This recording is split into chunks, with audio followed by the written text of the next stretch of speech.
on the Edge with April Mahoney Brains. Here, this is the place where the conversation is pointed, the guests are sharp, and the responses are never dull. Welcome home, Brains. Coming to you straight from San Diego, California. Let's welcome our host, April Mahoney. No, I'm American. It's just that it's fun to drive over to Canada for breakfast, or it used to be, just because you could say you can go to another country for breakfast. I know. The Pacific Northwest is beautiful. We've got the whole ocean here, lots of boating activities. I kayak a lot, and I'm a skier and a hiker, so we have this beautiful mountain right an hour from my house. You got the best of everything. When I came there, you know what I love as you cross the border is that beautiful Buddhist temple and that Muslim mosque side by side. They are beautiful. Yeah, that's in Canada, though. Well, it's right there on the border, so I guess as soon as you cross the border, it's right. That's exactly right. Yeah. Yeah, it's great. My son has a place up in Oak Harbor. So when okay, he's up that's back, what we talked about that, because I used to live on Whidbey Island. Yeah, it's really cool. But now you're living here on the edge with me and my brains. That's right, right there. Thank you so much for being on the edge with April Mahoney Brains. I have a harpist, okay? She is a mastermind when it comes to the harp. Beautiful. We're going to play some of her music. In addition to that, she's coaching and she's working with people with hypnosis and hypnotherapy. And I'm going to ask her a little bit about the trance state that you go into with hypnosis, because I can take myself down. Mm-hmm. And it's so wonderful to be able to do that with the backdrop of music. So welcome to the Edge, Kathie Hardy. Thank you very much, April. It's a pleasure to be here. Yeah, well, there's no party without Kathie Hardy, right? Thanks for being on the edge. Tell my brains a little bit about you and how you found the harp, or the harp found you. Well, that's a kind of a magical story, because I was director of nursing at the hospital on Whidbey Island. And one day I was in my office and I heard the most beautiful music I'd ever heard in my life coming down the hallway of the hospital. And I followed the music to the medical surgical unit, and there was a large man with long silvery hair, very straight, and he was playing this small harp that he had propped between his legs. And it turns out that he was a local musician. I asked him for my 40th birthday if he would take me as a student. So I bought myself a harp to celebrate my 40th birthday, and I studied with him twice a week for 10 years. I used to drive to Seattle from my home farther north. And so for many years, I played at weddings, I played at birthday parties, I played in nail salons, I played in churches, I played for Christmas events. And then I recorded that CD that you're going to play a cut from in 2013. I've always loved music. When I heard the harp, I sold my hammer dulcimer. I hung my bagpipes up on the wall. My clarinet was long gone. And I just threw myself heart and soul into harp music. I particularly like exactly the kind of music that I recorded on my CD. Old traditional music from 200 years ago. Hardly any of these tunes have composers who we know their names. We don't know their names. And they've just been handed down. And these tunes are very special tunes over the course of many, many generations.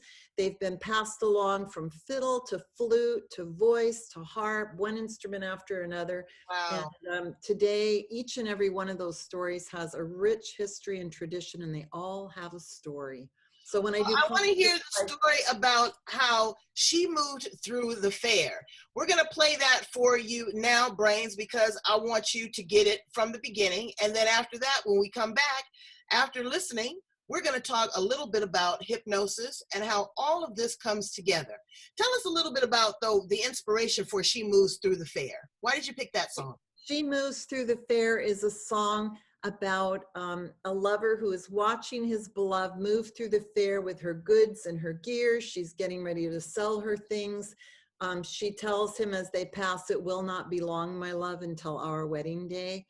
And then he sees her leaving the fair. He sees the swan in the evening moving over the lake, and he thinks about how lovely it will be for them to be married. And that's the last time he sees her. Well, And this will not be the last time that we hear her.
Absolutely incredible. It was just so beautiful. It reminds me of medieval times. You know, I like to dress up sometimes and go with my daughter to the Renaissance fair.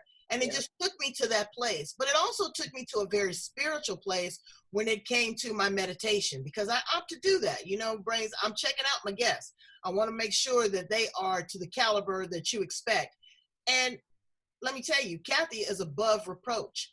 Now, you mentioned before we played the song that you played other instruments. So you've always had an interest in music? Always. I grew up in the home of a singer. My mother knew, yes.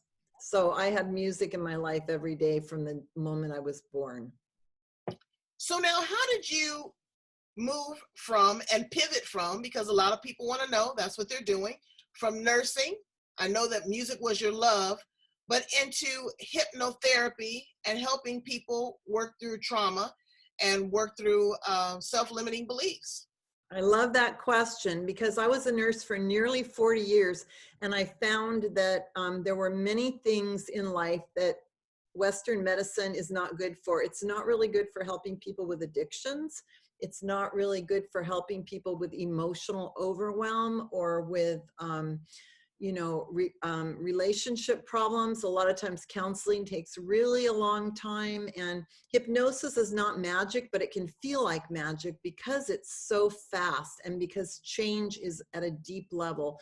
So I was actually taking care of a young woman in the intensive care unit who was detoxing from alcohol. And I had just been to a party where I met a hypnotist, and she told me that people could be helped to stop smoking in as little as 1 to 2 sessions. Now, I didn't know that. A lot of people do know that. But at the time, I didn't know that. And many people in my family had died from smoking-related illnesses. So I was very interested. And I stood and watched this woman who'd been in the ICU many times. All of us ICU nurses knew her. She was a frequent flyer in the ICU. She had been unconscious for most of my shift. She regained consciousness. She got out of bed. She put her clothes on. I did not think she was going to make it to the door of the room without falling down. She was leaving against medical advice, and she had the right to do that. She walked down that hallway, out the door of the hospital, across the street to get a beer and start the cycle all over again. And I looked around the room and I thought, I have been working hard. I've done everything I'm supposed to do. I've taken really good care of her. I've hung all the intravenous magnesium, the Valium, I've given her all the sedating medication so she won't have a seizure and die from her alcohol abuse. And I realized that what I was doing wasn't helping her. And I felt like a cog in the broken end of the healthcare system, highly skilled, Right. very good at my job. I thought, you know what? I'm in a place in my life, my kids are gone. I can go anywhere in the world and I can spend whatever I have to spend to become the best hypnotist I can possibly be. I'm a good learner. I've got a ton of degrees. I know how to learn. And I know I have this passion in my heart to help people in ways that they can't be helped through traditional medicine. I'm not down on traditional medicine. Right. I mean, I have medications I take, blah, blah, blah. But I do think that hypnosis has the potential to help people in ways that they don't even realize. Well, that's what I noticed. I've talked to a lot of nurses, and a lot of nurses right now are personally experiencing PTSD because they may see, a person that they've worked with 1, 2, maybe 3 a week. Now they're seeing 5, 6, 7 a day. And this is really messing with their psyche. There's a couple questions I want to ask you. The first one is, I've also noticed that a lot of nurses leave traditional medicine and move into a more holistic, metaphysical, spiritual realm. Mm-hmm. Is that because they have seen the transition of life so much that they've actually seen people's soul separate from their body, and this has given them a new insight and a new perspective? Or do you think that they've seen, some of the harm that traditional westernized medicine can cause? Now, not all of them, Brains. If you on something, keep doing it. But I'm just saying, what do you think the encouragement for nurses to go more into the spiritual realm after leaving the medical profession? That's a beautiful question. And I think that for each individual person, of course, it varies. Right. But I know that it's one of the most difficult situations in life is to watch somebody you care about suffer and not be able to do anything about it. And nurses care about their patients and they watch suffering all day, every day. It's it's a moral, they sometimes call it moral outrage, and some people would term it soul sickness. But when you see something where there's such a need and you can't meet that need through traditional methods, you know, when you look at the history of the world and all the different cultures, there are many, many ways to approach health and wellness. Right. And Western medicine, I mean, we grew up in it. We hear it all the time. We get the ads on TV for drugs.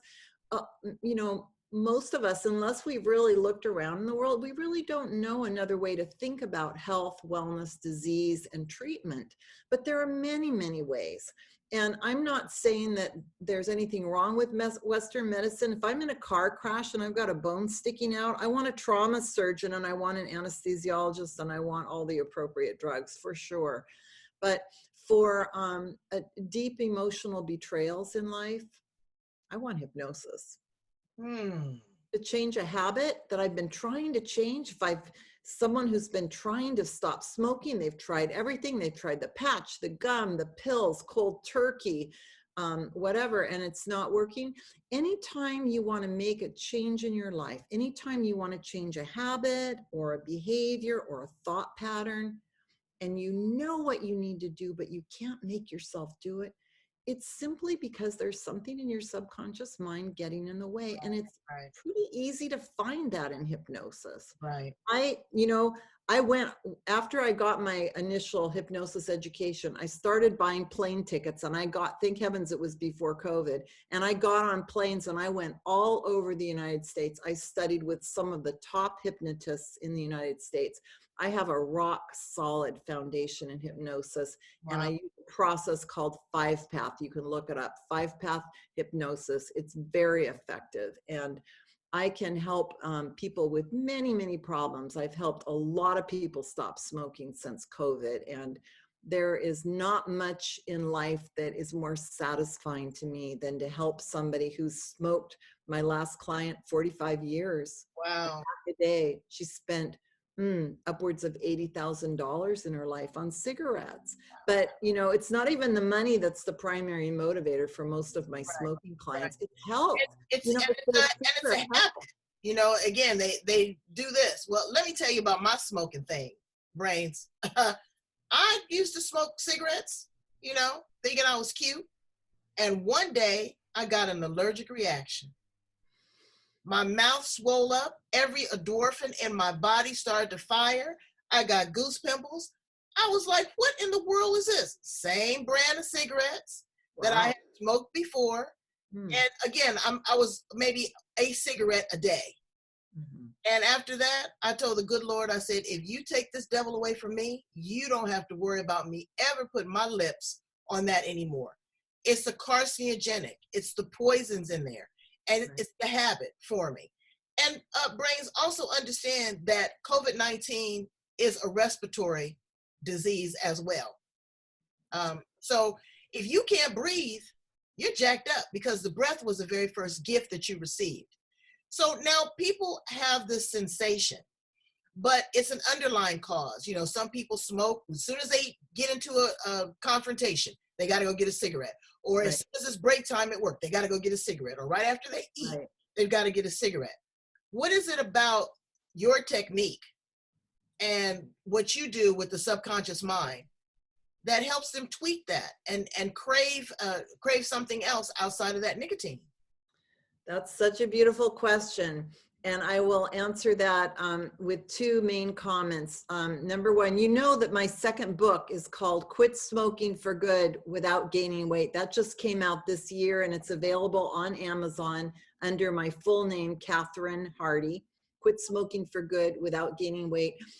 But in hypnosis, the question you had was about people turning to something every time they feel tired, frustrated, angry, guilty, sleepy, you know, depressed. Some people turn to cigarettes, some people turn to food. Food is actually more common because we have to eat anyway, and food tastes good, and we live in a food-oriented culture. Some people go to marijuana, some people go to overworking, over shopping, over screen time. People choose different things, and here's why. your brain has two purposes. Number one is to keep you alive, and it's done a very good job at that.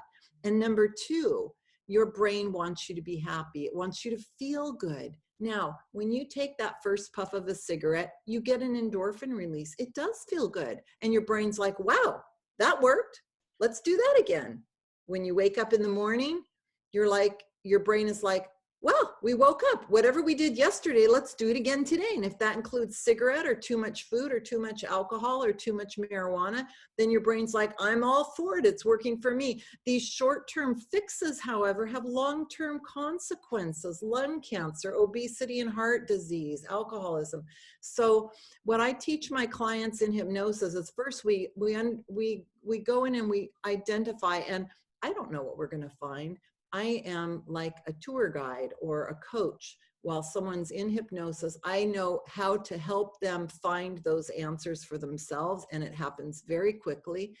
And then I work with them to understand that there's a secret language of feelings that's built into us. We have kind of like a homing device in our minds.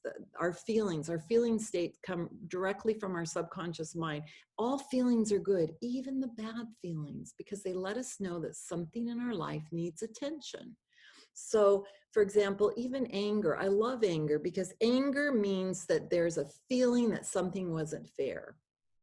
And a lot of people as adults, they're like, oh, I had a client. She said, you know, I used to be so angry about my ex-husband, but I got over it. We have lunch together. We talk about the kids, da, da, da. Well, in hypnosis, what we found out, and she was very surprised that although her 56-year-old self had gotten over it, the 30-year-old that felt betrayed was definitely not over it. And she was angry. And so we went through an anger resolution and a forgiveness process in hypnosis. Wow. She emerged from that one session feeling so much lighter, so much peaceful, and better able to deal with life, because when you are feeling angry on the inside, and you know, people are like trees. And if you've ever seen a cross section of a tree, there's rings. Oh, and yeah. so, I'm a tree hugger. I'm okay.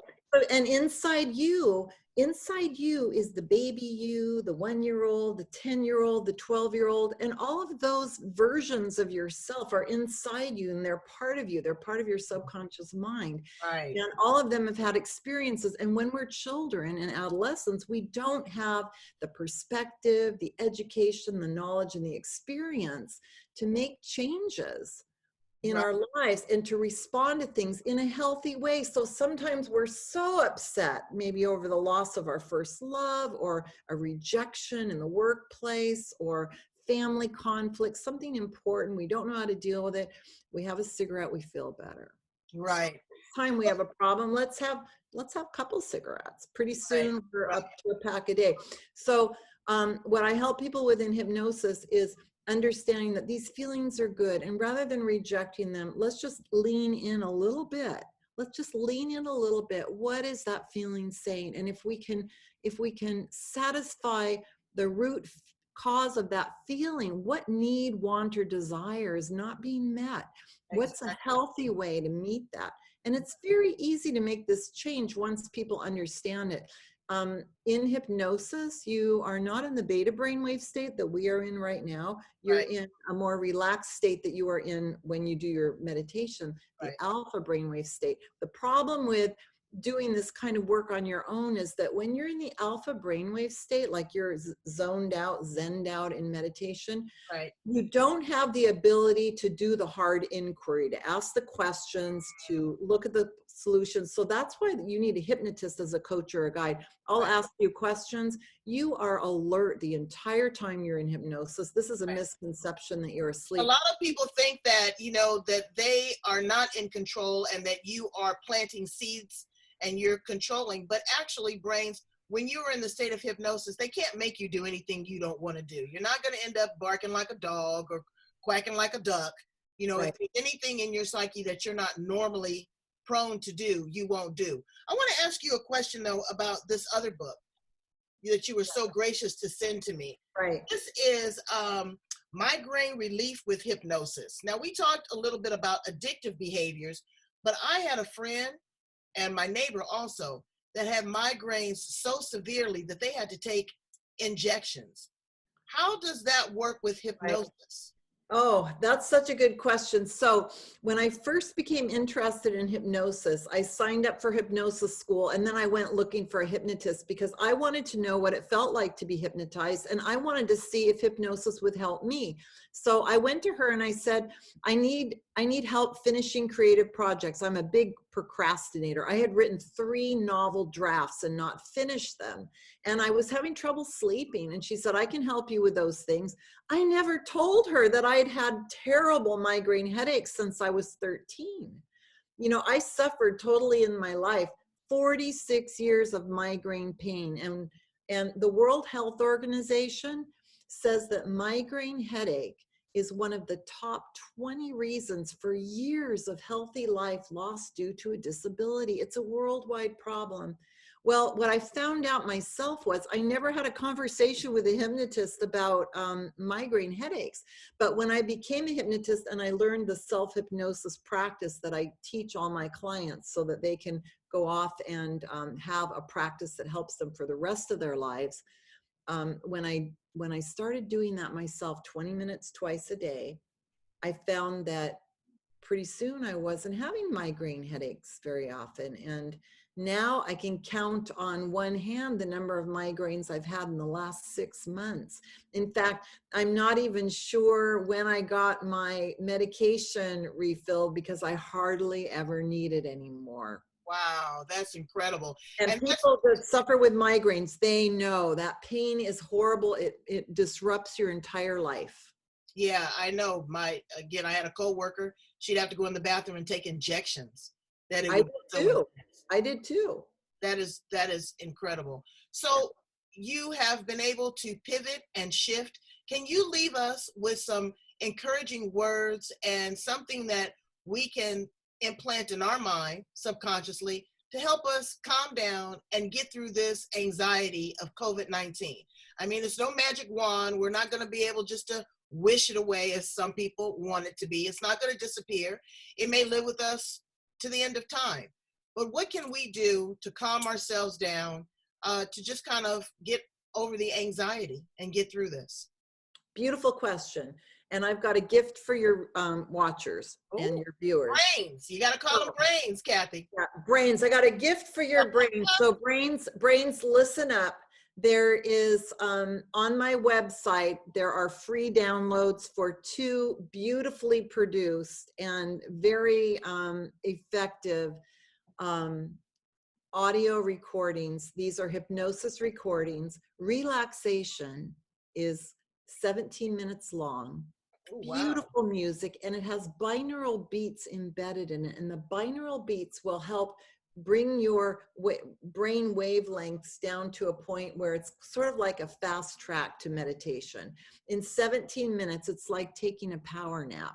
And there's another recording on there that's 60 minutes long, and that's called Sleep. And I challenge any of your brains to listen to the whole thing from one end to the other, because so far no one has told me they've been able to do that, because it will put you to sleep. And right now, many people need help sleeping. You can use the sleep recording either when you're going to sleep, or if you wake up in the middle of the night, just put it back on. The one important thing about these recordings is you must use earphones or earbuds, because they have binaural beats in them, and there's a little information on my website if you're interested in binaural beats. Binaural beats are a magical way to help control your feeling state. Wow. And there's no side effects other than relaxation. Right. I just got turned on to another one of my guests because I'm into singing bowls. Yes. So I absolutely love them. They take me where I need to go. But she was dealing with megahertz, high frequency, and I couldn't deal with it at first. But now I understand, because it's breaking through that. It's taking you to a different level. It's taking you to a different frequency. So check out the binary beats. Also share with my brains about your online course and program that you have. Yes, I'm very excited about this because I have learned, you know, I'm quite studious, and I'm like I devour books, and I have learned so many ways to help people manage emotional overwhelm. And so I developed a program. It's 6 weeks online. The next program is starting October 7th. I'm taking applications, and I'm right in the middle of giving it right now. And there's a Zoom call, a live group Zoom call every Wednesday where we talk about that week's lessons. The program, there's a page that describes it on my website. And my website is sailorseahypnosis.com. Well, I'm so excited. Brains, I'm going to select another track, and we are going to conclude with more beautiful music, harp music from the wonderful, beautiful, smart, hypnotic Kathie Hardy. Please come back and share with us. I found so much information in what you laid out for us. I am going to definitely go and check out the binary beats. And Brains, be sure that when you listen to these things also, that you're not in your car, you know, that you're in a nice place that you can enjoy it and take full advantage. I encourage you to dig deep and find out what's going on in that other 95% of your subconscious mind that we never tap into. There's a whole new universe. There's so many things to uncover and discover about yourself. Thank you again for being here on the edge with me, Kathie. I think that you are amazing. Come back and keep playing music and sharing it with us because I enjoy it so much. It's so beautiful. Thank you, April. All right. Bye, Brains. Have a good day. So again, thank you so much for being on the edge with me. You know, Kathie Hardy, here's to you, darling. Cheers.